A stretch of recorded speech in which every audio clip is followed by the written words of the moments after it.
മൗലവി ഇങ്ങനെ നടക്കുകയാണെങ്കിൽ ഇപ്പൊ എങ്ങനെ നമ്മൾക്ക് ജനങ്ങളെ ഈമാൻ നശിപ്പിക്കാൻ കഴിയും? ഈ പ്രസ്ഥാനത്തെ സുന്നത്തി ജമാഅത്തിന് എങ്ങനെയൊക്കെ പുലർത്താൻ കഴിയും? ബഹുമാനപ്പെട്ട മുഹീസുന്ന പെരുമുള ഉസ്താദിനെയും ബഹുമാനപ്പെട്ട പേരുടെ ഉസ്താദിനെ എങ്ങനെയൊക്കെ വഹാബിയാക്കാൻ കഴിയും?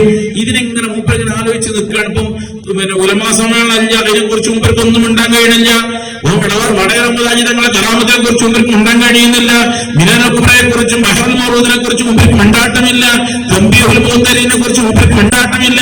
അതുപോലെ സുന്നത്ത് ജമാഅത്തിന്റെ പ്രവർത്തകരെ കുറിച്ച് കേസ് കൊടുത്തത്, ഹൈക്കോടതി കേസ് കൊടുത്തതിനെ കുറിച്ച് മൂപ്പർക്ക് മിണ്ടാട്ടമില്ല. അതുപോലെ റദ്ദുൽ വാഫറിനെ കുറിച്ച് മൂപ്പർക്ക് മിണ്ടാട്ടില്ല. ഈ വിഷയത്തിൽ ഒന്നും മൂപ്പർക്ക് ഒരു ചുക്കും പറയാൻ കഴിയണില്ല. മൂപ്പര മേഖലകൾ ഏകദേശം ഒക്കെ അവസാനിച്ചു. അങ്ങനെ ഈ മൗലവി ആലോചിച്ച് ഇങ്ങനെ ഉണ്ടാക്കിയ മൗലവി മൂപ്പര വീണ്ടും പഴയ വീഞ്ഞ് പുതിയ കുപ്പി. മൂപ്പരെന്ത് ചെയ്തു? ആ പഴകി പൊളിച്ച വിഷയം ഹബീബായ റസൂലുള്ളാഹി സ്വല്ലല്ലാഹു അലൈഹി വസല്ലമ തങ്ങളുടെ ദാത്തു ശരീഫുമായി ബന്ധപ്പെട്ട അതിന് നിഴലുണ്ടാകുമോ ഇല്ലയോ എന്ന ചർച്ചയുമായി മൗലവി വീണ്ടും ഊരിലെത്തുകയാണ്. ഈ നിഴലുമായി ബന്ധപ്പെട്ട വിഷയം ഇദ്ദേഹം സമൂഹത്തിൽ വീണ്ടും ഇദ്ദേഹം ഇങ്ങനെ പ്രചരിപ്പിച്ചിറങ്ങിയപ്പോ ഈ മൗലവിയുടെ കോളറിനെ പിടിച്ച് സുന്നത്ത് ജമാഅത്തിന്റെ പ്രവർത്തകർ പറഞ്ഞു, മൗലവി, കേരളക്കരയിൽ ആദ്യമായി ഹബീബായ തങ്ങളുടെ ദാത്തു ശരീഫിനിക്ക് നിഴല് കണ്ട വ്യക്തി താങ്കളാണ്. താങ്കൾക്ക് ഈ വിഷയത്തെക്കുറിച്ച് അക്ഷരമുണ്ടാകാൻ അവകാശമില്ല. എന്താ സംഭവം? ഹബീബായ തങ്ങളുടെ മുബാറക്കുമായി ബന്ധപ്പെട്ട ഒരു ചർച്ച കേരളത്തിന്റെ തെരുവോരങ്ങളിൽ നടന്നപ്പോ അതിന്റെ വിശദീകരണവുമായി ബന്ധപ്പെട്ട് നടന്നൊരു പ്രോഗ്രാമിൽ ഈ മൗലവിക്ക് അവസരം കൊടുത്തിരുന്നു. ആ അവസരം കൊടുത്തപ്പോ ഈ മൗലവി പറഞ്ഞു, ഞങ്ങൾ ബോംബെയിൽ പോയി ഹബീബായ തങ്ങളുടെ മുബാറക്കിന് നിഴലുണ്ടാ ഞങ്ങൾ പരിശോധിച്ചു. അപ്പോ അത്തറിൽ മുക്കിയപ്പോൾ നിഴല് കണ്ടു. ആ ഭാഗം നിങ്ങൾക്കൊന്ന് കേൾക്കാം. ഇത് ഷഹർ മുബാറക്കാണെന്ന് ഞാൻ നിങ്ങൾക്ക് കാണിച്ചു തരുന്നു എന്ന് പറഞ്ഞ് അദ്ദേഹം തന്നെ എന്നോട് പറഞ്ഞു, ഞങ്ങൾക്ക് കാണിച്ചു. ഞങ്ങൾക്ക് ആദ്യം ഒരു ഷഹർ മുബാറക്ക് എടുത്തു. എന്നിട്ട് അദ്ദേഹം അതിൽ അത്ര ഒഴിച്ചിട്ടാണ് അത് സാധാരണ ഉണ്ടാവാറുള്ളത്. അൽഹംദുലില്ലാഹ് അവിടെ പോയപ്പോൾ നമുക്കും അതിന് ഭാഗ്യം ലഭിച്ചു.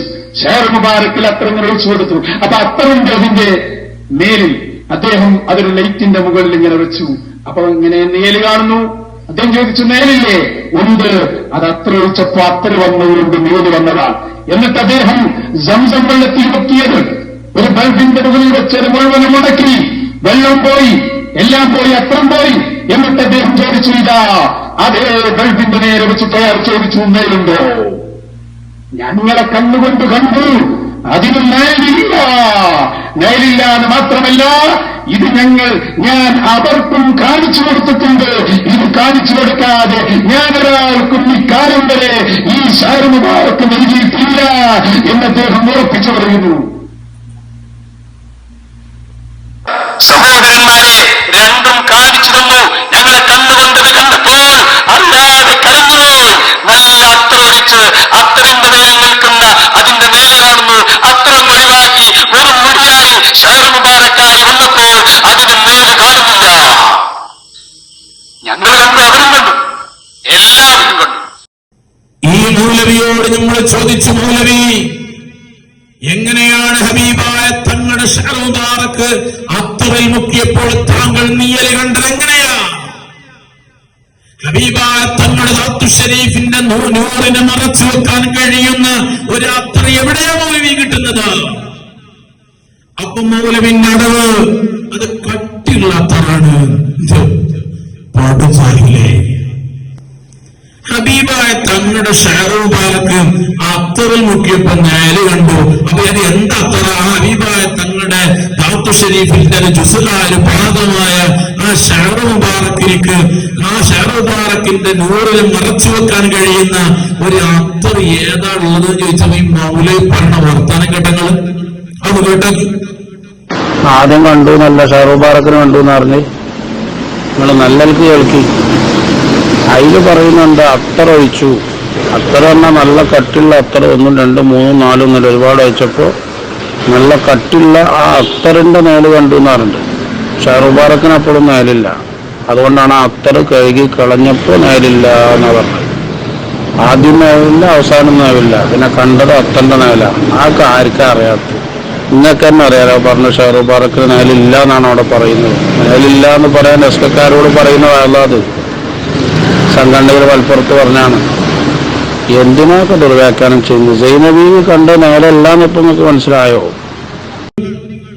ഇമ്മാതിരി വെഡിത്തം ഇത് പറയാനും കുറച്ചൊക്കെ ഉള്ളപ്പ് വേണ്ട മൗലവി.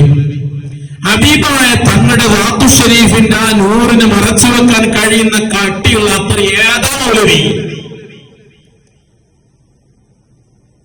ഒരുപാട് അത്തറുകൾ ഒഴിച്ചിട്ട് ആ അത്തറിലൊക്കെ വേണം മുക്കിയപ്പോൾ മുമ്പിൽ അത്തറിന്റെ കട്ടി കണ്ട് കൂടി.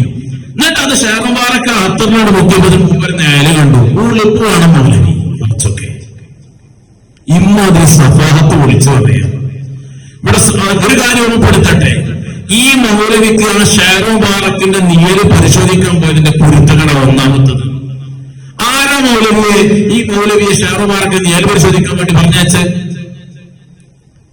ഇവിടെ ഹബീബായ തങ്ങളുടെ ഷെഹർ മുബാറക്കാണെന്ന് പറഞ്ഞ് നമുക്ക് ബർക്കത്ത് കൊടുക്കാൻ വേണ്ടി ഇവിടേക്ക് ബഹുമാനപ്പെട്ട ശൈഖുനാ സുൽത്താനുകളുടെ കരങ്ങളിലേക്ക് ഷെഹർ മുബാറക്ക് കൊണ്ടുവന്ന് പല മഹത്തുക്കളും കൊണ്ടുവന്ന് കൊടുത്തപ്പോ ആ കൊടുത്തതിന് ന്യായമുണ്ടോ ഇല്ലേന്ന് പരിശോധിച്ചിട്ട് വേണം നമുക്ക് ബർക്കത്തെടുക്കാൻ. എവിടുന്ന മൗലവി ഇത് തങ്ങൾ പഠിച്ചത്? സുന്നത്തി ജമാഅത്തിന്റെ ഉലമായിലേക്ക് ബഹുമാനപ്പെട്ട ശൈഖുനാ സുൽത്താനുകളുടെ കരങ്ങളിലുള്ള ഷെഹർ മുബാറക്കിന് ബർക്കത്തെടുക്കാൻ നിയല് പരിശോധിക്കേണ്ട ആവശ്യമില്ല, അത് കരിച്ചു നോക്കേണ്ട ആവശ്യമില്ല, അത് അത്തറിൽ മുക്കേണ്ട ആവശ്യമില്ല.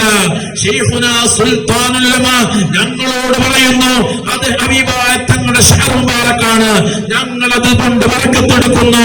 അത് ഹബീബായ തങ്ങളുടെ ഷെഹർ മുബാറക്കാണെന്ന അടിസ്ഥാനത്തിൽ ഞങ്ങൾ ബർക്കത്തെടുക്കുന്നു. ഞങ്ങൾക്ക് നിയല് പരിശോധിക്കേണ്ട ആവശ്യമില്ല, അത്തറിൽ മുക്കേണ്ട ആവശ്യമില്ല, കരിച്ചു നോക്കേണ്ട ആവശ്യമില്ല.